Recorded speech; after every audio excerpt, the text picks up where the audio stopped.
What's going on, friends and followers? Mike McFarland, the Lake Fork Fishing Guide, owner of McFarland Fishing. I'm your host right here in McFarland's Corner for the Lake Fork Rundowns. Today, we're going to give you, it's Tuesday, I think it's the 27th now, end of the month already, 26th.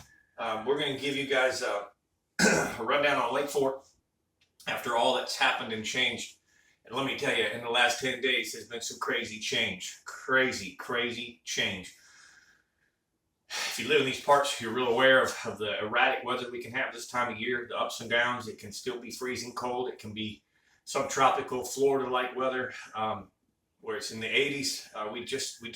We go all over the place. I call it the Texas two-step. We move forward 5 degrees, we cool down 6 degrees. We move up 10 degrees, we cool back down 3 degrees. But it also happens with lake level. And that's just what's happened the last 10 days. In the last 10 days, approximately, 2 weeks anyways, going back, we were 3 inches below full pool. We flooded, we came up 6 inches, 3 inches above full pool. We then had gate open, and they began to lower it. They lowered it back down to almost full pool, and we rained and got back up to 3 inches above full pool. They lowered it down to 403.13, and we got hit again, and it went back up. They were beginning to lower it just the other day, and we got bombed. And now today, it's 6 inches or more over pool. Serious fluctuation. Last weekend, Saturday, I believe, Saturday, Sunday, they had 4 gates open. At least 4 gates, and maybe all 5. We're dumping water very fast. And what that really does is when we get the floods, the drains, creeks, where the water comes from, get muddy. Dirty water. I had 0 to 1 on yesterday, dirty water. But when they've got gates open, it pulls that dirty water into the main body. And so we're starting to have the main body be dirty now. That's why I put dirty. It's mostly dirty. The water's dirty. Now, you can find areas of vegetation and things behind the vegetation. Once things slow down and settle down, we'll clear up very quickly. But the core of the lake is kind of dirty. Very uniquely, there's 2 things that are cool about that. We also did cool down a little bit. We were in the 60s. Main lake was 64, backwaters 67, 70s. This is the main lake, 57 and 61. But dirty water warms up fast. So we get a couple of good sun shining days. This water will come right back. The dirty water will settle also in a couple, 2 or 3 days, provided we don't have big winds to churn it up. So within another few days, I expect the things to come back around. What was happening, there was bedfish spawning all over the lake. From the north end to the midsection to the south end, there were bedfish all over. It was a majority of males, but man, in Lake Fork, our males get over 5 pounds. So we had hundreds and hundreds of males that had gone in, dug nests, and were waiting for the females. There was a few paired up fish here and there, and some females roaming and looking. That's kind of changed.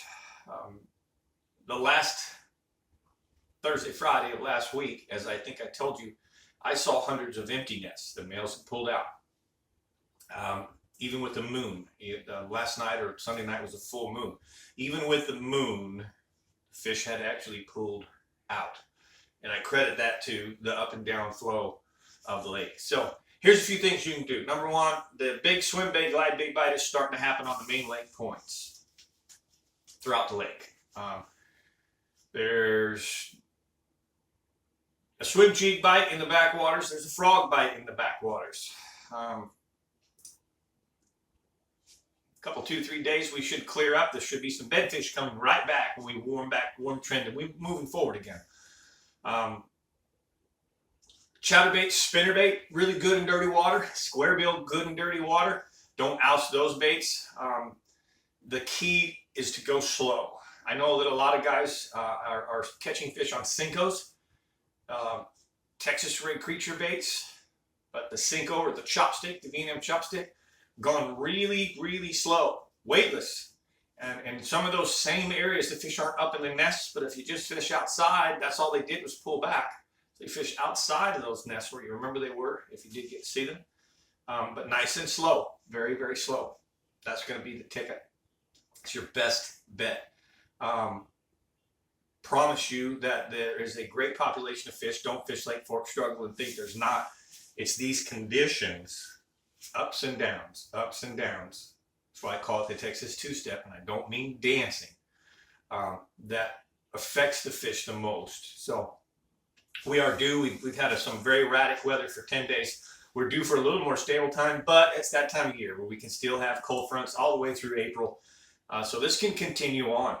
It looks like the rest of this week looks good. The weekend coming looks good. I think next week there's a couple days of, right now, lower chances, 35–40% chance of some more storms coming through. But let's just kind of leave it where it is right now and see, hopefully things settle down. My favorite bite right now is the swim bait bite, glide bait bite. It's due. It's kind of overdue. A lot of those big females have not come in yet.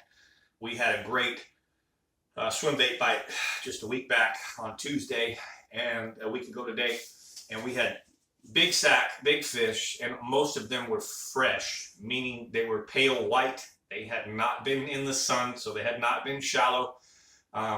They had not had split tails or been rubbed on by males. You get the rub marks on the bodies if they spawn. They were mostly fresh fish. We had one post-spawn fish, and everything else was pre-spawn females on their way in. So that's kind of where I would fish, focused on the points. Wish you guys all really, really good fishing, safe fishing. I'll be back Thursday to give a little more report. Again, give you a refresh before the weekend. On Thursday, I'll also give you a crappie report from Jackie Wiggins. He gives us some really, really good information for crappie and catfish. And that's kind of all I've got for this Tuesday. So look forward to seeing you on Tuesday. Big shout out to J. Hodge Chevrolet, headline sponsors. Texas Insider Fishing Report. We actually do our rehearsal show tonight. It's a rehearsal show, and then next week we do the first live filming, and the show starts to air that following Friday. Valley Sports and Fox.net, I believe, but I'll be sure to catch you up on that when we get a little more closer to that show airing. That's a really cool fishing report.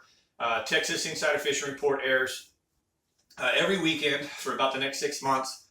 We cover three regions of the coast, the lower, the mid, and the upper of the coast, the entire coast of Texas. And then the same thing, the freshwater is broken into 3 regions, lower, middle, upper of freshwater. 6 fishing guides give you really, really good Texas information.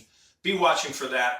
And like I said, again, on Thursday, I'll have a little more details, exactly what air times and what channels to be looking for that. All right. Appreciate you guys. Big shout out again to all the sponsors: Skeeter Bass Boats, Diamond Sports, Yamaha, Texas Insider Fishing Report, as we said, the Florida Insider Fishing Report with Captain Rick Murphy, Abu Garcia, Berkeley, love the products from Berkeley, Power Pole, Bass Assassin, Bajío Sunglasses, Tight Lines UV, Lake Fork Trophy Lures, Impact Lures, Santo Lures, Real Time Rods, Magic Reaction, Lake Fork Marina, Go Fish Lures, Steve's Custom Prop Shop, The Original Rod Socks, Sign Shop, Burning Stump Lodge, Lake Fork Resort, Murphy's Law Sport Fishing out of Florida, Jamie's Restaurant, Oh My the Pie. You need to eat some of that pie after you have a lunch or dinner at Jamie's. Tackle Co-op, that is actually ready to start up. I'm going to be a big release of Tackle Co-op very soon. Jamie's Jacked Up Designs, and always and forever, Lucas Oil and Protect the Harvest. Thanks for watching.